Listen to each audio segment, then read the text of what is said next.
son bain, et au pire des moments, on ouvre la porte, qu'est-ce qui se passe, j'attends personne, je ne peux voir personne. Vous ouvrez la porte, vous voyez le voisin qui va vous parler de ses problèmes. Ce gars-là, il n'a ni d'argent, ni de relation, il n'a rien. Il va amener que des ennuis. Une petite voix en moi dit Valérie, trop Satanas, allez-vous-en, revenez demain. Une autre voix dit le pauvre, il essaye, il a besoin de mon aide, je le fais rentrer, je lui donne une tasse de thé. Celui qui fait ça, il a transformé un événement qui au début l'embêtait. Et puis des fois les gens ils demandent à Dakar, comme ça les gens font ils ne se rendent pas compte le manque de brachot qui se mettent sur eux-mêmes. Fais un petit sourire d'elle. C'est vrai que des fois ils ont une tête patibulaire, tu dis voilà, je suis un analyse pour. Mais bon, tu lui donnes la petite pièce, c'est un du tout avec un sourire. Tu es capable de t'arracher à ton instinct qui préserve tes petits intérêts.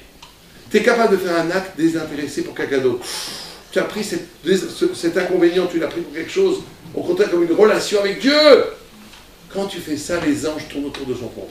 Moi, je vous signe que quelqu'un qui est capable vraiment de faire ça, ça vaut 1000 fois d'aller voir les grands rabbins, les tombes, quelqu'un qui fait vraiment ça, qui est capable de casser avec son intérêt pour faire quelque chose parce que c'est la volonté de Dieu. Vraiment, il peut demander tous les miracles, je vous assure qu'il y aura eu. C'est comme ça. Ça marche. Pourquoi? Parce que tu t'es arraché de la matière, donc tu deviens un sujet, donc Dieu te regarde, donc Dieu va des bras, on va s'occuper de lui. Il est intéressant, on va s'occuper de lui. Mais si quand le pauvre vient demander, encore c'est tôt qu'ils aillent travailler, et voilà, tu as la matière, très bien. Alors, on va te laisser comme le moustique, c'est la nature qui va s'occuper de toi. C'est comme ça. Il n'y a pas d'autre secret. S'il vous plaît. Oui. Vous dites que la nourriture, bon, c'est un lien avec Dieu, de manger tout ça. Comment ça se fait qu'il y a des tzadikim qui mangeaient très peu, presque pas, et qui passaient leur temps à étudier quand on va... Très bonne question. Parce qu'ils avaient pris conscience, très bien, on va venir avec ça, c'est une gata, ils avaient pris, eux, à leur niveau à eux, ils étaient honnêtes de savoir que c'était ça qu'ils pouvaient avoir comme relation, pas plus. Ça comme relation. Rabbi Elazar, le fils de Rabbi Shimon Bar Yochai, il était énorme. Il mangeait, il fait, celui qui a écrit le Zohar. Il était, et vous connaissez l'histoire de Rabbi Elazar, non? Oui. On va venir ici, j'adore, c'est un personnage extraordinaire, enfin, c'est un arabe extraordinaire. Lui, il était un grand sadique. Très grand sadique. C'est le fils de Rabbi Shimon Bar Yochai. C'est lui qui a écrit pendant 13 ans dans la Martef. C'est lui qui a écrit... Bon, alors après, juste pour finir avant l'histoire, parce qu'on n'a pas le temps de faire toutes les étapes, mais n'oubliez pas les deux prochaines étapes, elles sont aussi très importantes. Après, c'est le marron. Qu'est-ce que le marron, il fait ici? On a dû le mettre au début, nous aussi. On est avec Dieu en train de manger de la matière. On est dans la relation. Un niveau encore plus haut. C'est que même nous, les Issourim, les malheurs, on leur donne un sens. On leur donne un sens. Il y a des gens qui sont avec Dieu que quand tout va bien. Dieu ne va pas, il est où le bon Dieu? C'est pas juif.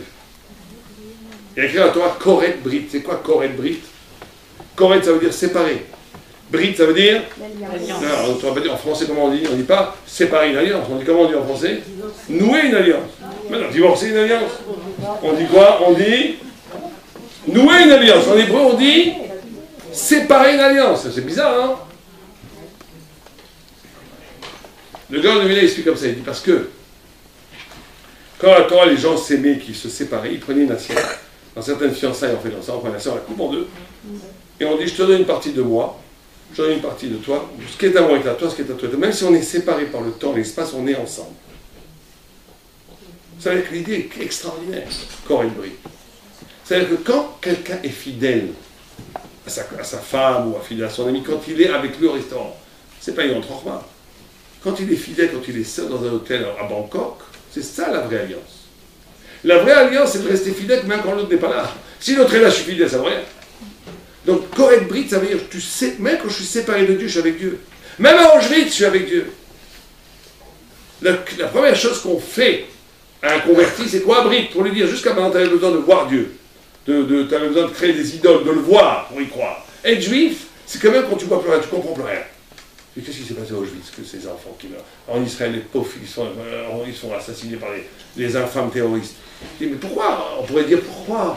À quoi ça sert? Il a 16 ans, ce gars, il s'est fait tuer. À quoi ça sert? On comprend pas? On comprend pas. T'as raison, mais Dieu est là. C'est ça être juif. Et tu es avec Dieu, même quand... C'est ça, Koret Brit, il n'est pas là, il est là. Et des fois, il est plus là quand il n'est pas là. C'est ça le secret du rapport à Dieu. Maror, c'est très haut Maror. Maror, même dans l'amertume, Dieu est avec nous.